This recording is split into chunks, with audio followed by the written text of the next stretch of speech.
kenapa berita ini dimainkan? Kemarin udah sempat gua bahas. Ya, pemilu yang akan terjadi di 2024. Dan semoga Allah Subhanahu wa Ta'ala menghancurkan sehancur-hancurnya para pelaku pembantaian 6 syuhada pengawal kami dan yang memerintahkannya, serta para aktor intelektualnya juga yang merestuinya, dan semua yang terlibat dalam pembantaian sadis dan brutal tersebut secara langsung maupun tidak langsung.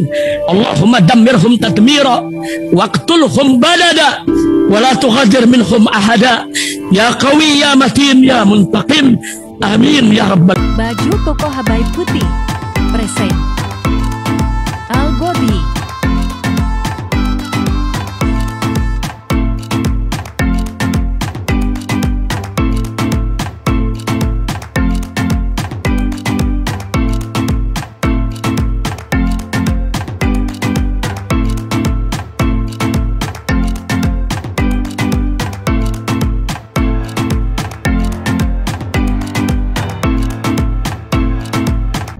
Assalamualaikum warahmatullahi wabarakatuh. Welcome back, selamat datang lagi di channel Babe Aldo bersama gua Babe Aldo, YouTuber biasa yang tetap selalu tetap sehat dan jangan lupa ngopi. Bismillahirrahmanirrahim. Alhamdulillahirabbil alamin, wassalatu wassalamu ala sayyidil mursalin sayyidina Muhammadin wa ala alihi washabihi ajma'in. Rabbi shrah li sadri wa yassir li amri wa hlul 'uqdatam min lisani yafqahu qawli. Dijai Nabi wa alihi. Salam revolusi akhlak, semangat revolusi akhlak. Semoga akhlak kita jadi lebih baik hari ini dibanding kemarin. Panjang umur perjuangan, merdeka, Allahu Akbar. Salam sejahtera bagi seluruh rakyat Indonesia dimanapun kalian berada. Semoga kalian semuanya dalam keadaan sehat walafiat, tidak kurang suatu apapun, dan mudah-mudahan kalau ada yang sakit dari kalian itu menjadi sakit penghapus dosa, penambah pahala, sakit yang insya Allah segera disihatkan oleh Allah SWT dalam sehat yang manfaat. Amin ya rabbal alamin. Oke guys, konten gua kali ini ya, tadi gua dapat kiriman satu cuplikan potongan video dari salah satu TV swasta yang mengatakan bahwa kasus COVID-19 meningkat. Gua mah mau bilang bodoh amat ya. Nih cuplikannya kalian tonton dulu. Kasus COVID-19 di tanah air kembali naik. Lonjakan kasus COVID-19 mencapai lebih dari 2 kali lipat. Waspada, kasus COVID-19 kembali naik. Ikatan Dokter Indonesia mencatat kenaikan kasus COVID-19 pada periode awal Oktober hingga akhir November mencapai 2,5 kali lipat. Kasus COVID-19 naik dari 65 kasus menjadi 151 kasus, disertai 1 kasus kematian. Warga lansia dan kelompok rentan diimbau untuk vaksin booster, sedangkan masyarakat umum bisa kembali mengenakan masker. Ini pertanyaan banyak orang kepada saya pada WA nih ya, apakah perlu vaksinasi booster lagi? Tadi kan kita belajar seiring waktu, daya tahan tubuh atau antibodi kita melawan COVID-19 ini yang dihasilkan oleh vaksin yang kemarin-kemarin itu mulai declining, mulai berkurang, terutama setelah bulan ke-6 sampai bulan ke-12 ya. Dan vaksinasi booster khususnya pada kelompok rentan, manula, dan orang-orang dengan daya tahan tubuh yang rendah ini, saya kira ini perlu dianjurkan ya untuk mengurangi risiko infeksi dan beratnya penyakit. Vaksin booster dinilai penting karena efektivitas vaksin tak lebih dari setahun.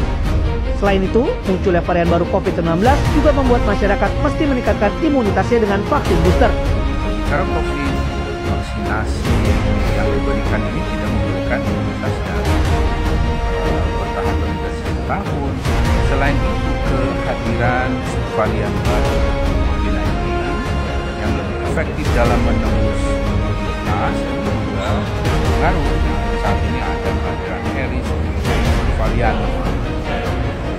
dan juga HK1 misalnya, ini juga berpengaruh dalam terjadinya peningkatan kasus. IDI menilai masyarakat tak perlu panik terhadap lonjakan kasus COVID-19. Namun, masyarakat diingatkan untuk kembali tertib protokol kesehatan. Tim Liputan 6 SCTV melaporkan. Oke guys, sudah kalian tonton kan ya? Nah, jadi yang pertama gue cuma mau nyampein ya, kalau memang COVID-19 itu sekarang meningkat, itu membuktikan kesalahan Kemenkes dulu. Kenapa? Ternyata efek vaksin dulu nggak berfungsi. Ya dong. Daya imunitas tubuh mestinya kalau sesuai dengan ilmu, sesuai dengan jurnal, sesuai dengan sains, ya daya tahan tubuh manusia ini, daya tahan tubuh manusia itu atau imunitas ya, imunitas, daya kebal bukan daya tahan. Imunitas tubuh manusia ini, itu kalau udah kena, dia udah kebal. Dan alhamdulillah, MPR yang nggak vaksin banyak. Ya, yang nggak vaksin kemarin termasuk gue. Alhamdulillah sehat. Alhamdulillah. Sakitnya COVID apa sih? Ini mulai dimainin lagi. Ya, cuman permainan mereka namanya kebobrokan atau kerusakan itu selalu. Aduh Bandung. Yang namanya kebobrokan itu selalu ada celah untuk kelihatan bobroknya. Yang pertama celah paling kelihatan adalah tidak berfungsinya vaksin. Ya, kalian yang udah 4 kali, bahkan efeknya itu malah sebagian udah ada yang ngomong di Twitter di mana ya, bahwasanya setelah vaksin malah daya tahan tubuh malah berkurang, malah sering sakit. Ya, kalian kalau ngalami itu komentar coba di bawah. Terus yang kedua, kenapa berita ini dimainkan? Kemarin udah sempat gua bahas. Ya, pemilu yang akan terjadi di 2024. Itu di Indonesia kalian mau minta pemilu jujur. Ya, jangan mimpi di siang bolong, sayang.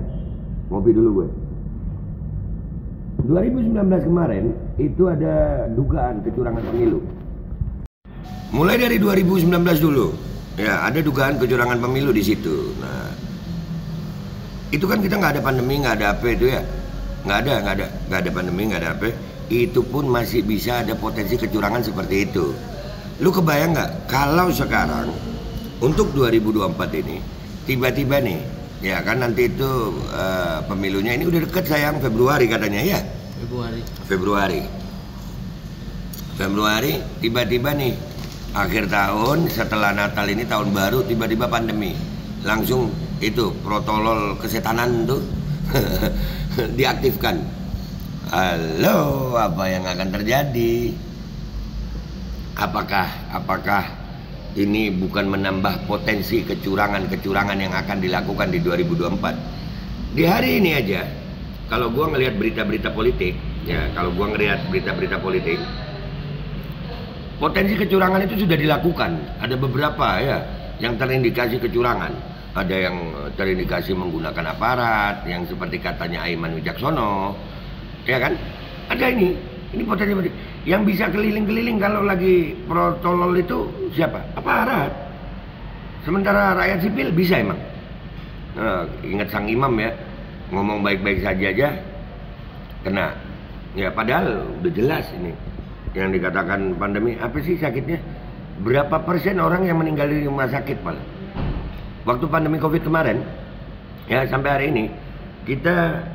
ini data kita sendiri ya, kita menghitung itu jauh lebih banyak yang meninggal di rumah sakit daripada di rumah. Jauh lebih banyak. Dan itu sempat kita bahas juga waktu dengan mendiang Dr. Louis ya, bahwasanya alasan kematian seseorang itu dikarenakan interaksi antar obat di rumah sakit. Karena protokol pemberian obat untuk penyakit yang disebut COVID ini, wah ada yang bilang 14 obat. Yang selamat malah rata-rata kalau dari anggota MPR ini kesaksian mereka di rumah sakit nggak diminum obatnya, nggak diminum, udah dikurung nggak boleh. Nah jadi buat gue sih bodo amat ini mau melonjak gitu ya. Gue cuma mau ngingetin kalian aja. Gue nggak capek-capek akan mengingatkan kalian, walaupun kadang-kadang gue gemes juga sama kalian gitu. Woi coba sadar kenapa? Ya ini contoh nih ya. Yang kampanye deh, gue nggak nyebut namanya dari kelompok yang 01 kah, 02 kah, 03 kah. Kalian kampanye bisa banyak loh. Tapi untuk menolak pandemi kalian seolah-olah biasa aja, menolak apa kebijakan Kemenkes kalian. Kalian nggak ngelihat apa ini bisa mengancam semuanya? Bisa mengancam semuanya. Ini gue nggak memperjuangkan 01, 02, 03, enggak. Semuanya 00, balat 0. Yang gue perjuangin ini semuanya. Ini bisa mempengaruhi semuanya. Dan poin yang ketiga yang gua mau sampaikan dengan lagi maraknya kasus yang disebut copet lagi nih ya. Ingat sayang, Menteri Pertahanan Israel itu sudah mengatakan akan menghabisi semua orang yang pro Palestina dan Hamas. Dengan menyebarnya nyamuk berwolbachia, walaupun mereka bilang belum disebar, ya gue kalau sama mereka suudzon mulu sih ya.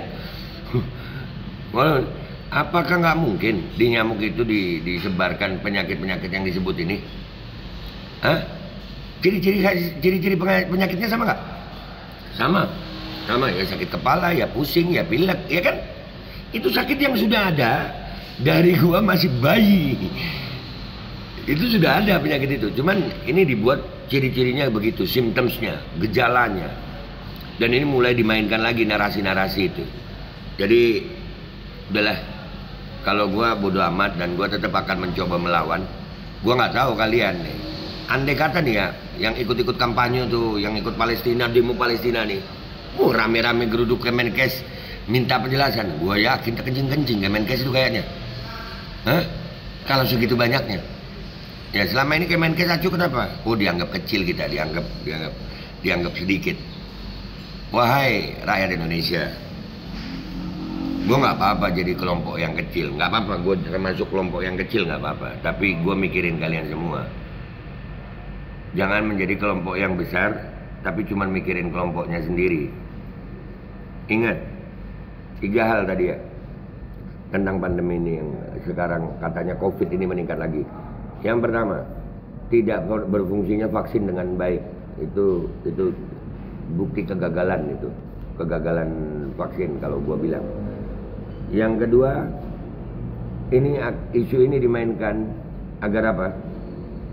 Bisa menunjang, bisa ada dugaan menunjang kecurangan pemilu yang akan terjadi di 2024. Nih pendukung-pendukung 01, 03 itu tolong sadar. Babe kok nggak nyebut 02? Takut gua nyebut nanti jadi masalah.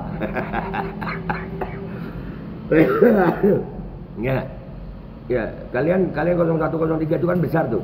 Kalian kalau nggak mikir ini, kalian juga akan kena. Karena di 2019 saja ada dugaan kecurangan, apalagi 2024 kalau ada pandemi. 2019 nggak ada pandemi loh, bisa curang, bisa ada dugaan curang. 2024 kalau ada pandemi mau bilang apa? Ya.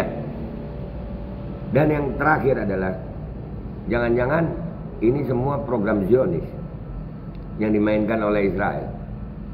Karena kalau melihat ini, ya, ini kan micin apa semua itu kan, ya mereka itu ya, mereka itu yang lagi bermain di Israel sono. Itu aja dari gue, silakan disebar ini. Mudah-mudahan jadi informasi bermanfaat buat rakyat Indonesia. Bersatu sayang, bersatu untuk gagalkan ini semuanya. Kalau kalian nggak bersatu, kita nggak tahu. Yang penting Allah tahu gue udah bersuara. Gue Babe Aldo pamit dulu, sampai jumpa di konten gue berikutnya. Wabillahi taufiq wal hidayah. Wassalamualaikum warahmatullahi wabarakatuh. Aneh-aneh. Bismillahirrahmanirrahim guys. Sekarang ada Babe Roland, Babe Roti Molen. Roti ini dibuat yang pasti rasanya enak ya. Ada 3 rasa. Nih, ada pisang keju, ada tape keju, ada pisang coklat. Ini dibuat tanpa bahan pengawet dan melayani pesanan-pesanan kalian yang seputaran Jabodetabek. Bisa buat nemenin ngopi, buat acara-acara boleh. Dan ini karena gue paling suka pisang keju, nih gue dulu yang nyoba nih. Nih dia tuh kayak crunchy gitu depannya itu.